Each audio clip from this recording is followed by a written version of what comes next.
ஒரு அழகான கிராமத்துல மக்கள் எல்லாரும் சந்தோஷமா இருந்தாங்க. 25 வருஷத்துக்கு ஒரு முறை மட்டுமே அவங்க ஊர்ல ஒரு திருவிழா வரும். அந்த திருவிழாவை பத்தி பேசுறதுக்காக ஊர் பொதுக்கூட்டம் போட்டாங்க. அந்த பொதுக்கூட்டத்துல இன்னொருத்தர் எக்ஸ்ட்ரா வித்தியாசமா இருந்தாரு. மக்கள் எல்லாரும் யோசிச்சாங்க அவங்க யாரு அப்படின்ட்டு. அதுக்கப்புறம் ஊர் தலைவர் சொன்னாரு, ஊர் பொதுமக்களே எல்லாரும் கேட்டுக்கோங்க. 25 வருஷத்துக்கு ஒரு முறை வர்ற நம்ம ஊருக்கு திருவிழால இப்ப புதுசா ஒருத்தர் பங்கேற்றிருக்காரு. அவர் பேர் என்னன்னா முத்துராஜ். இவங்க நம்ம ஊர் திருவிழாக்கு 50 லட்சம் மதிப்புள்ள அம்மனுக்கு கிரீடமும் 30 லட்சம் மதிப்புள்ள அம்மனுக்கு ஈட்டியும் இவர் எடுத்து வைக்கிறதா இருக்காராம். நம்ம ஊருக்கு நிறைய நல்லது செய்யலான் இருக்காரு. இவருக்கு நம்ம ஆதரவிக்கணும். அது மட்டும் இல்லாம இந்த முறை திருவிழாக்கு வரி 15,000 ரூபா அறிவிக்கப்பட்டது. ஒரு குடும்பத்துக்கு 15,000 ரூபா. போன திருவிழாக்கு 8,000 ரூபாவாக இருந்துச்சு வரி. இந்த திருவிழாக்கு 15,000 ரூபாவாக மாற்றப்பட்டுட்டு. ஏன்னா இந்த முறை திருவிழா ரொம்ப பெருசா கிராண்டா நடத்தணும்ட்டு இருக்கும்.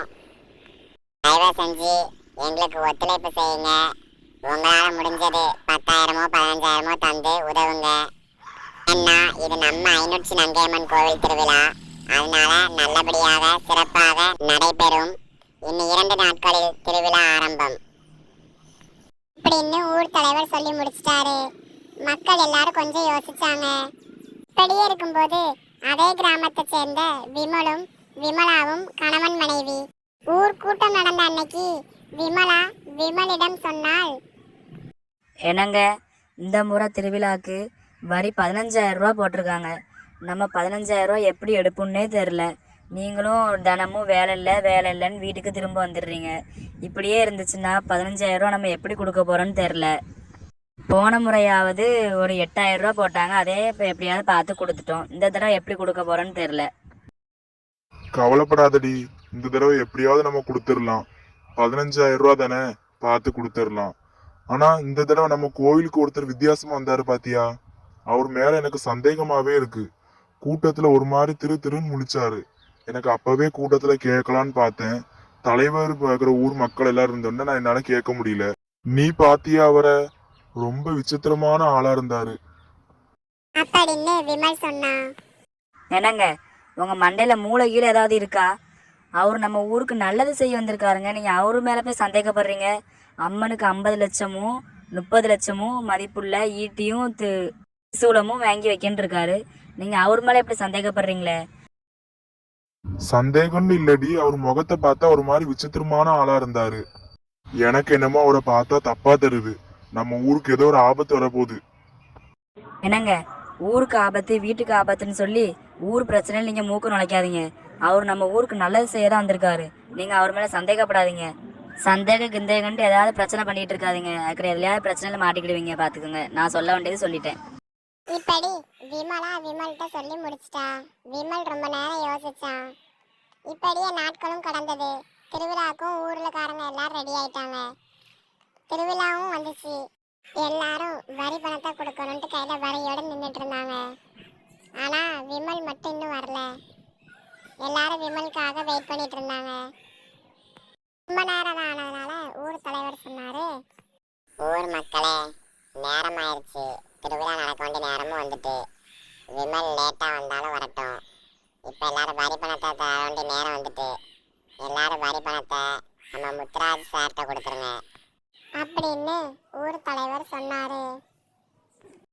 மக்கள் எல்லாரும் வரி பணத்தை முத்துராஜ்கிட்ட கொடுக்க போனாங்க. திடீர்னு விமலோட சத்தம் கேட்டுச்சு, யாரும் பணத்தை கொடுக்காதீங்க அப்படின்னு ஒரு விசித்திரமான சத்தம் கேட்டுச்சு. விமல் ஓடி வந்தான். அவன் முகத்தை பார்த்தா மக்கள்கிட்ட ஏதோ சொல்ல வந்த மாதிரி இருந்துச்சு. தலைவரை, உங்களை பத்தி மக்கள்கிட்ட சொல்ல வேண்டிய நேரம் வந்தாச்சு அப்படின்னு ஊர் தலைவர்கிட்ட விமல் சொன்னான். மக்கள் எல்லாரும் குழம்பிட்டே இருந்தாங்க. விமல் என்ன சொல்ல போறான்னு தெரியாம. ஊர் தலைவர் சொன்னாரு, அப்படி என்னது என்னைய பத்தி சொல்ல போற? அப்படி என்ன நேற்று நைட்டு நாங்க பேசுறத பார்த்த சொல்லு பாப்போம். நீங்களும் முத்துராஜும் நேத்து நைட்டு ஊருக்கு ஒதுக்குப்புறமான இருக்கிற இடத்துல நீங்க 2 பேரும் பேசிட்டு இருந்ததை நான் கேட்டேன். அத ஊர் மக்களுக்கு சொல்ல வேண்டிய நேரமும் வந்தாச்சு. அப்படின்னு சொன்னா. ஊர் மக்களை அவங்க 2 பேரும் பேசிட்டு இருந்ததை நான் இப்ப உங்களுக்கு சொல்றேன். நேத்து நைட்டு நம்ம ஊர் தலைவரும் முத்துராஜும் தனியா நின்று பேசிட்டு இருந்தாங்க. சார், எனக்கு அதில் பாதி பர்சன்டேஜாவது தாங்க சார். ஏன்னா இவ்வளோத்துக்குள்ள நானும் மக்களை ஏமாத்திருக்கேன். அப்போ எனக்கும் பங்கு வேணும்ல. அப்படின்னு ஊர் தலைவர் சொன்னாரு. இங்க பாரு, ஷேர் கீர்னு ஏதாவது கேட்ட உன்னை கொன்றுவேன். எனக்கு முழு பங்குமே எனக்கு தான். அதுவும் இல்லாம அம்மனோட பரம்பரை நகைகளும் எனக்கு தான் வேணும். அதுல ஒரு சொட்டு கூட யாரும் இருக்க கூடாது அப்படின்னு முத்துராஜ் சொன்னான். ஆனா முத்துராஜ் ஒரு மனுஷனே கிடையாது, அவன் ஒரு சாது. நான் செய்யற போலியான ஈட்டியும் திரிசூலமும் எனக்கு தான் வேணும். சார், அப்போ எனக்கு எந்த ஷேருமே கிடையாதா? உங்களுக்காக தான் நான் மக்கள்கிட்ட 15,000 ரூபா வரி பணம்னு சொன்னேன். ஆனால் நீங்கள் அந்த 15,000 ரூபாயில் எனக்கு 1000 ரூபா கூட தரமாட்டீங்க போலயே. இங்க பார், 15,000 ரூபாவும் எனக்கு தான். அதுல ஒத்த பைசா கூட நான் உனக்கு தரமாட்டேன். மறு பேச்சு பேசுன இந்த இடத்துல உன்னை கொண்டு போட்டுருவேனா அப்படின்னு நம்ம ஊர் தலைவரை அந்த சாது மிரட்டினான். ஊர் தலைவரும் சரின்னு சொன்னாரு. இன்னைக்கு உன்னோட முகத்தரை கிழிஞ்சிட்டு முத்துராஜ். ஆமா, நான் சாது தான். உங்களெல்லாம் அழிக்க வந்த சாது. ஒழுங்கு மரியாதையை அவங்க கையில இருக்கிற காசு அவ்வளோத்தையும் கொடுத்துருங்க அப்படின்னு முத்துராஜ் சொல்லி சாதுவா மாறினான். உங்க கையில இருக்கிற காசையும் உங்க கோவில் நகையும் தந்துருங்க, இல்லன்னா இப்பவே உங்களை கொன்றுவேன். கொஞ்சம் வெயிட் பண்ணு முத்துராஜ், போலீஸ் வந்துட்டு இருக்கு. இப்பவே உன்னை அரெஸ்ட் பண்றதுக்கு. காசை கொடுங்க ஊர் மக்களே.